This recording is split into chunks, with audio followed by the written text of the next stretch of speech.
Hello friends, I am Atharv Deshmukh. Welcome to Physics by Atharv Deshmukh. So, in this video lecture, we are going to continue our chapter Gravitation, and today we are going to study about acceleration due to gravity and factors affecting it. So, आज के इस video में हम acceleration due to gravity को जो factors affect करते हैं उसके बारे में स्टडी करने वाले हैं। तो इसके पहले पार्ट्स में हमने हमारा जो फर्स्ट फैक्टर था यानी कि अल्टीट्यूड वो तो देख लिया था, राइट। उसके फॉर्मूलाज देखे थे, उसके न्यूमेरिकल स्टडी कर लिया था। आज के इस वीडियो में हम हमारा जो सेकंड फैक्टर है वो यहाँ पर डिस्कस करने वाले हैं। सो देखिए हमारे पास जो सेकंड फैक्टर आता है वो क्या आता है, डेप्थ। सो देखिए पहले तो मैं यहाँ पर लिखता हूँ फैक्टर्स अफेक्टिंग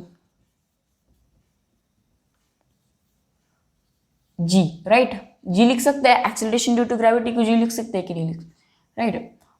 यही तो हम पढ़ रहे हैं आज की वीडियो में। सो हमारा सेकंड फैक्टर क्या है, डेप्थ। जो डेप्थ है वो हमारा पास आज का हमारा सेकंड फैक्टर है। सो डेप्थ यानी कि क्या होता है, जो हमारे पास सरफेस से लेकर, राइट, ये जो सरफेस है, फॉर एग्जांपल यहां पर मैं आपको बता दूं, ये जो सरफेस है, for example this is surface, this is earth surface, okay, this is earth surface.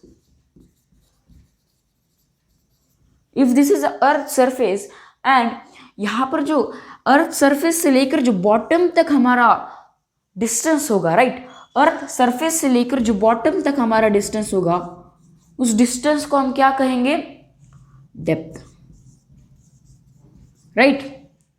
Earth surface से लेकर बॉटम तक जो डिस्टेंस होगा, अर्थ सरफेस से लेकर अर्थ के बॉटम तक जो डिस्टेंस होगा उसको हम क्या कहेंगे, डेप्थ कहेंगे। ये तो है डेप्थ। पर अभी हम क्या देखने वाले हैं कि अभी हम देखने वाले हैं कि कैसे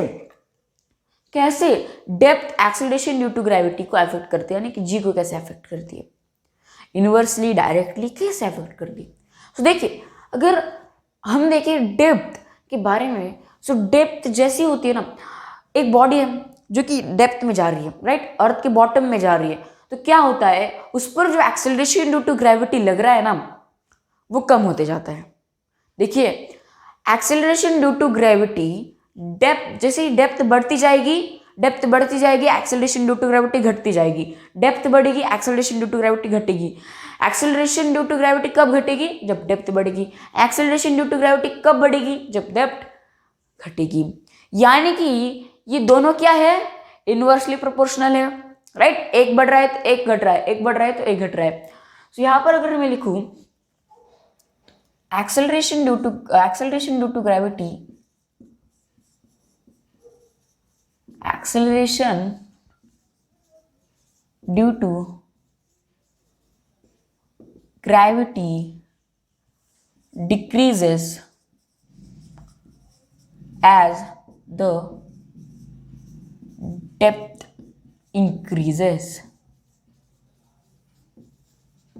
देखिए acceleration due to gravity decreases, right, acceleration due to gravity क्या हो रही है, डिक्रीज हो रही है जब डेप्थ इंक्रीज हो रही है। यानी कि एक बढ़ रहा है, यानी कि अगर मैं D increases so G decreases, D decreases so G increases. D क्या है, डेप्थ है। जी तो आपको पता है acceleration due to gravity, right, due to gravity. यानी कि एक वैल्यू बढ़ रही है, एक क्वांटिटी बढ़ रही है, दूसरी क्वांटिटी घट रही है, एक बढ़ रही है एक दूसरी घट रही है। यानी कि अगर मैं यहाँ पर एक पॉइंट लिखूं जिससे हमारा एक पूरा बेसिक आइडिया मिल जाएगी कि कैसे डेप्थ और acceleration due to gravity related है, तो क्या होगा, हम लिख सकते हैं D is inversely proportional to G। यही लिख सकते हैं कि नहीं लिख सकते, आप मुझे बोलिए, लिख सकते हैं कि नहीं लिख सकते। क्योंकि जब दो क्वांटिटीज डायरेक्टली प्रोपोर्शनल होती है उसका ये मतलब होता है कि एक क्वांटिटी बढ़ेगी तो दूसरी क्वांटिटी बढ़ेगी, एक क्वांटिटी घटेगी तो दूसरी क्वांटिटी घटेगी। यानी कि दोनों क्वांटिटीज डायरेक्टली प्रोपोर्शनल है।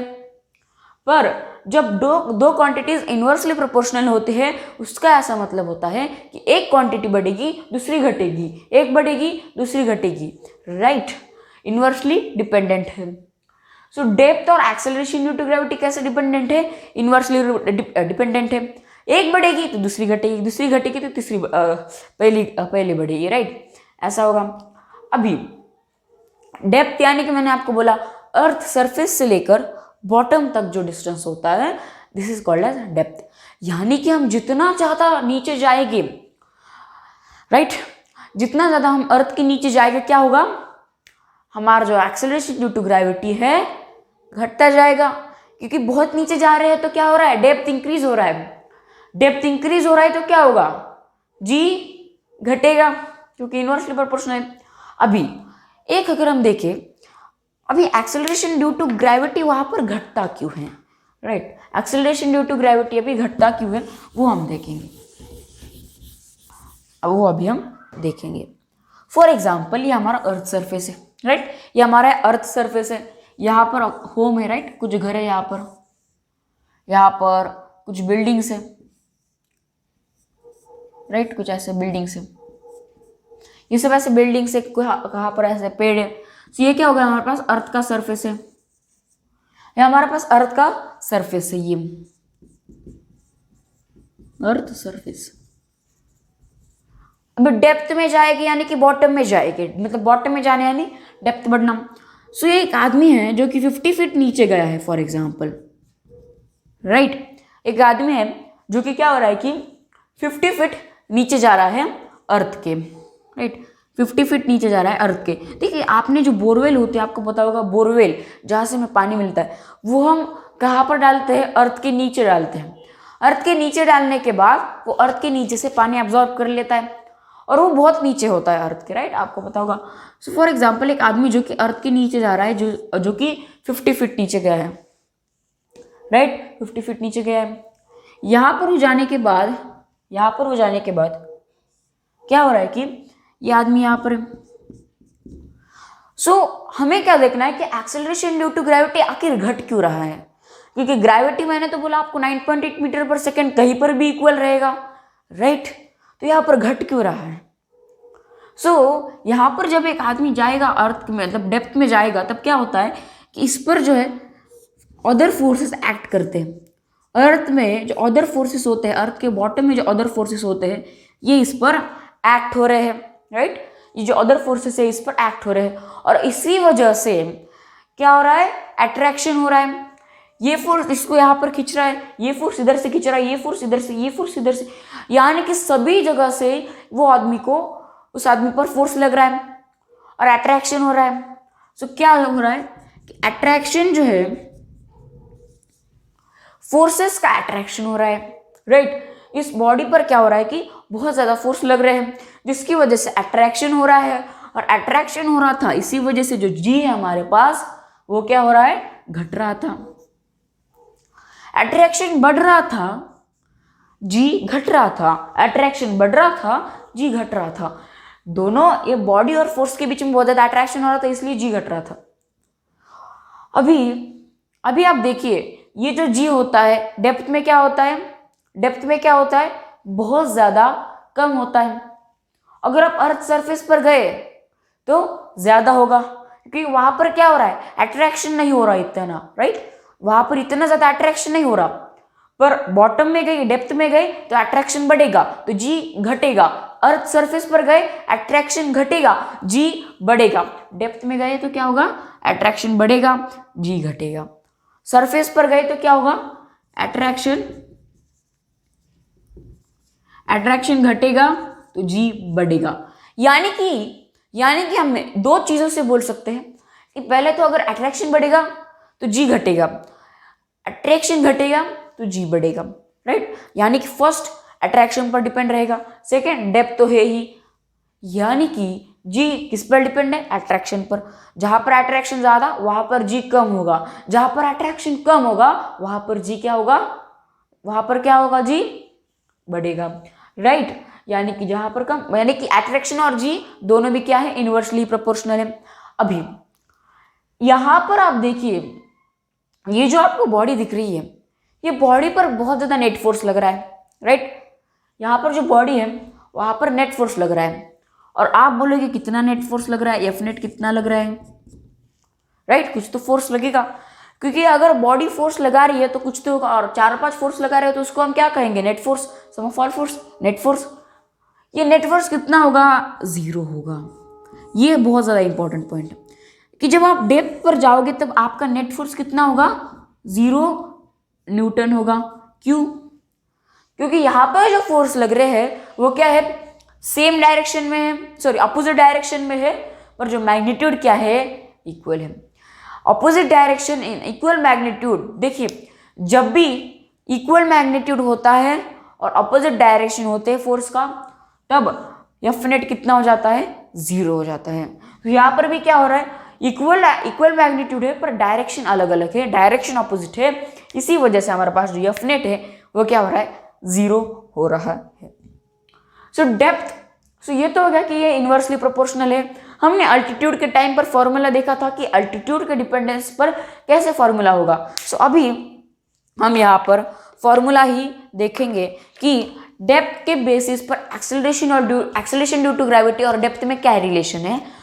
उस रिलेशन को डिफाइन करने के लिए हम यहाँ पर क्या करेंगे, फॉर्मूला लगाएंगे। क्या फॉर्मूला होता है, देखिए अभी इस डेप्थ को हम लिख देते हैं, डेप्थ को हम लिख देंगे, depth is equals to D, okay. Surface of earth को हम लिख देंगे, सरफेस ऑफ अर्थ, इसको हम लिख देंगे G D, right, G D लिख देंगे, जी डी लिख देंगे।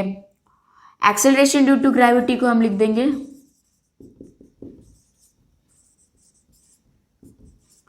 एक्सेलरेशन ड्यू टू ग्रेविटी को हम लिख देंगे जी ओ, राइट। हमेशा की तरह हम एक्सेलरेशन ड्यू टू ग्रेविटी को जी ओ लिख देंगे। अभी बचा क्या, रेडियस, क्योंकि अर्थ है, देखिए डेप्थ में जा रहे होते ये भी अर्थ ही है, ठीक है, ये भी अर्थ ही है, पर क्या हो रहा है, आप सरफेस पर हो तो आप अलग अलग जगह पर नहीं हो, राइट। ऐसा मत मानना आप सरफेस पर हो तो आप अलग जगह पर हो, बॉटम में गए तो अलग जगह पर, अर्थ में ही हो पर अर्थ के अलग अलग लेयर पर आप ट्रैवल कर रहे हो क्रॉस मैंटल को, यहाँ पर हो तो अलग लेयर, बॉटम में गए तो अलग लेयर पर आप हो। सो रेडियस को हम क्या करेंगे, आर, रेडियस लेना ही पड़ेगा। सो अभी ये सब हो गया, तो अभी इसका रिलेशन क्या होगा, फॉर्मूला क्या होगा, अगर हमें निकालना है कि अर्थ के सरफेस पर अभी अर्थ के सरफेस पर हमें कितना ग्रेविटेशनल फोर्स मिलेगा, अगर वो निकालना है तो हम क्या फॉर्मूला यूज करेंगे, G D is equals to G O multiplied by 1 minus D upon R, ये फॉर्मूला होगा। देखिए मैं क्या बोल रहा हूँ, G D is equals to G O whole bracket multiplied by 1 minus D upon R. ये क्या है, रिलेशन है, relation between G and D, right, G and D के बीच में रिलेशन क्या है, G D is equals to G O 1 minus D upon R, ये हमारे पास क्या है, रिलेशन है जी एंड डी का।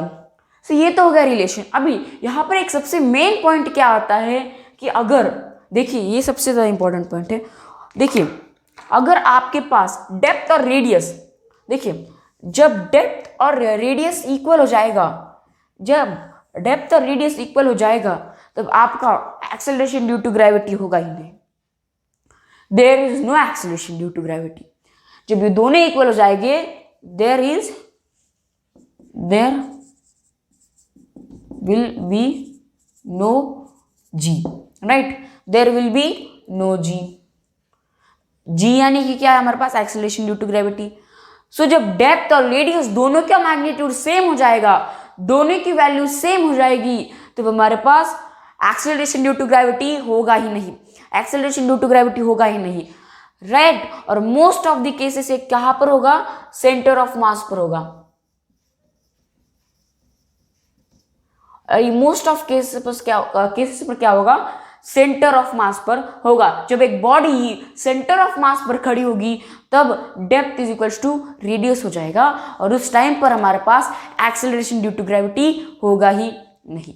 सो आज की इस वीडियो में हमने क्या देखा, फैक्टर्स अफेक्टिंग जी का जो हमारे पास सेकेंड फैक्टर था डेप्थ, उस फैक्टर को हमने स्टडी किया, उस फैक्टर्स के हमने फॉर्मूला देखा, क्या रिलेशन है। ये फॉर्मूला है G D is equals to G O whole bracket 1 minus D upon R. ये जो फॉर्मूला है ये क्या नोट करता है, relation between D and G, D यानी कि डेप्थ, जी यानी कि acceleration due to gravity. So आज का वीडियो अगर आपको अच्छा लगा है तो इस वीडियो को लाइक कीजिए, शेयर कीजिए अपने दोस्तों के साथ, सब्सक्राइब कीजिए मेरे चैनल को and thank you for watching.